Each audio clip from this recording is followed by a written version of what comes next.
Hi, it's Hoshi with TaiwaneseAmerican.org. Thanks for tuning in today. I actually have a special guest all the way from Taiwan, Janet Hsieh, who is the host of Discovery Living and Travel Show.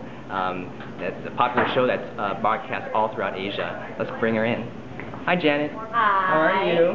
Good. Thanks for coming out today. Nice to All the way meet out you. from Taiwan here in Boston. We are at the site of the Intercollegiate Taiwanese American Students Association Conference at MIT.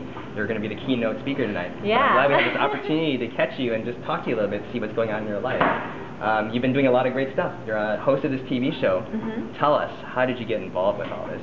Well, first of all, it's great to be here, back at MIT. So, I'm originally from Texas, Taiwanese parents, so I like to call myself an ABT, an American-born Taiwanese. And after growing up in Texas, I came here to MIT, where I had 4 years undergraduate. And then, in my pursuit of medical school, I kind of took a year off and decided to travel. And like a lot of Taiwanese Americans, I really didn't know much about Taiwan. So I wanted to go back to Taiwan and, you can say, rediscover your roots. Basically, I just wanted to see what it was like where my parents grew up. So I could speak Taiwanese, but other than that, I knew nothing about Taiwan. I had an opportunity after graduation to go back to Taiwan, and that's where things just kind of fell into place. I worked first as an EMT in the hospital, Veterans General Hospital, and then an opportunity came about to do a commercial. And it was an underwear commercial, so I had my suspicions and I was a little bit concerned, but then I kind of thought, I'll just do it. I'll never see these people ever again. I'm going to be in Taiwan for like another week. And it led to a whole bunch of modeling opportunities, is that right? Well, 8-month internship turned into 8 years. I've been there now for 8 years. For modeling, I kind of made the transition to a TV host. So now my show is called Fun Taiwan. In Chinese, it's Feng Taiwan, which means like crazy.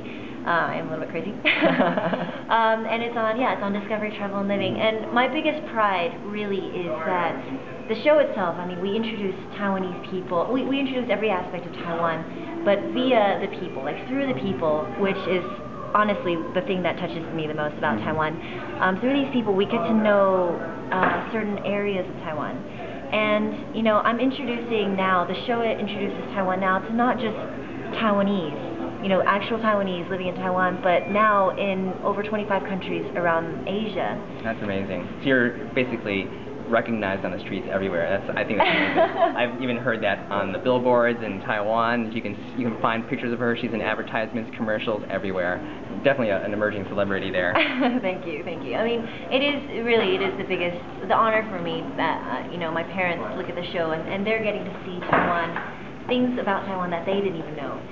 That for me really is the biggest, I guess, honor. Yeah. You know, you're American-born Taiwanese. You grew up in Houston, and I think it's really interesting because our audience members tend to be very much an Americanized audience, and so really it's just this dream to be able to go back to Taiwan and find a career there. Yeah. Tell us about that experience and, you know, what lessons you've learned along the way, perhaps.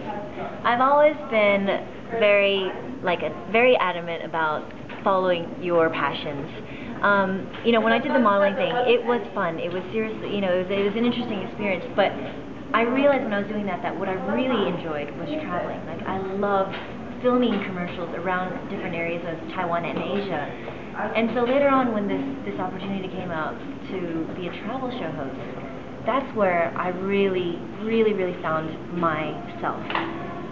You know, when you're in your element, it just feels right. And you love what you're doing. I think we're very lucky in that we both love our careers. I think the worst thing to do is to spend the rest of your life doing something that you aren't passionate about or that you don't love. Like, I love every single day. You know, going to work to me is a pleasure. And not only that, it's like, I can honestly say I love my job. When people say, oh, I'm envious, I'm like, yeah, well, you should be, because I have a cool job. You know, I actually say that, you know, from the bottom of my heart. And so it was a struggle, you know, going from medical school to giving that up. You know, you spend, you know, how many years of your life preparing for medical school, and then to give that up, much to the chagrin of your parents, you know the pressure that parents give you. Oh yeah, the Taiwanese family, the Taiwanese parents. We all have them. Yeah, and it's a tough thing to have to convince yourself, first of all, and then convince your parents and your relatives and everybody else that's going to come. I mean, there are going to be people that will say, look, you're crazy, don't do this. You're giving up a stable, successful, you know, well-respected career path to become a model. You know, you will run into these walls, but I think if you really believe in something, and even if you don't have a success story, as in like, you know, you become a top model or professional singer or writer or whatever it is, you come up with such an experience. Like, you learn so much. First of all, I've learned Mandarin, you know, that alone, you know, is a great skill to have. So even if I do become a doctor again, I now can add Mandarin to help my patients.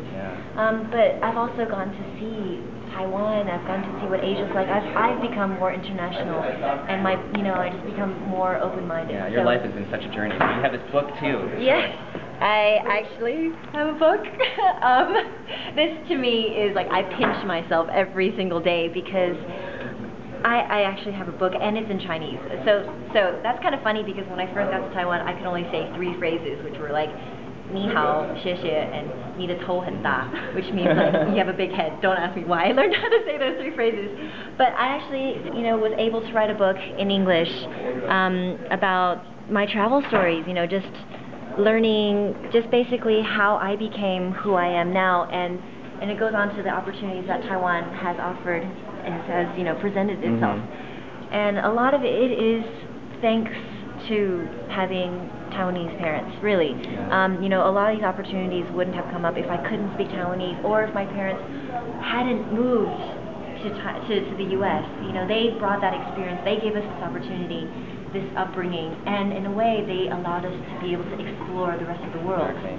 So, no, I totally agree with you. I think just having the values that they instilled in us and being able to appreciate our identity and culture really made us helps. who we are. Yeah, exactly. You know, and we have some connections apparently. Yeah, we do. So our connection actually is my aunt and my cousins all grew up in Houston, apparently 1 block away from me. No. Across the street. Across the street. Like I could see their house from our house. And my aunt taught Chinese at Bel Air High School. Which apparently, is my school. You and your sister were the only 2 students who decided not to take her class, which correct? is Spanish. But they still love you anyway. 打给我现在可以讲中文的。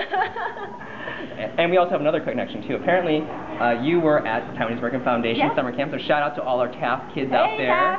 I don't know if you remember me, but hello. I was there 19, oh my god, this is going to age me. When you were in junior high. Junior high, 8th grade, so 1992. So if you were there. I was a summer camp counselor for the littlest kids, so I didn't actually interact with you, but you were there at the same time. Yeah, we crossed paths. I thought that was just amazing. Yeah, it's a small world, but the Taiwanese community, I mean, we're getting more and more united. I think that's awesome, really, really wonderful. So Janet, thank you for coming and taking time and sharing with our community today. It's really a pleasure to meet you. I really wish you the best for your career and your success. We'll be watching you.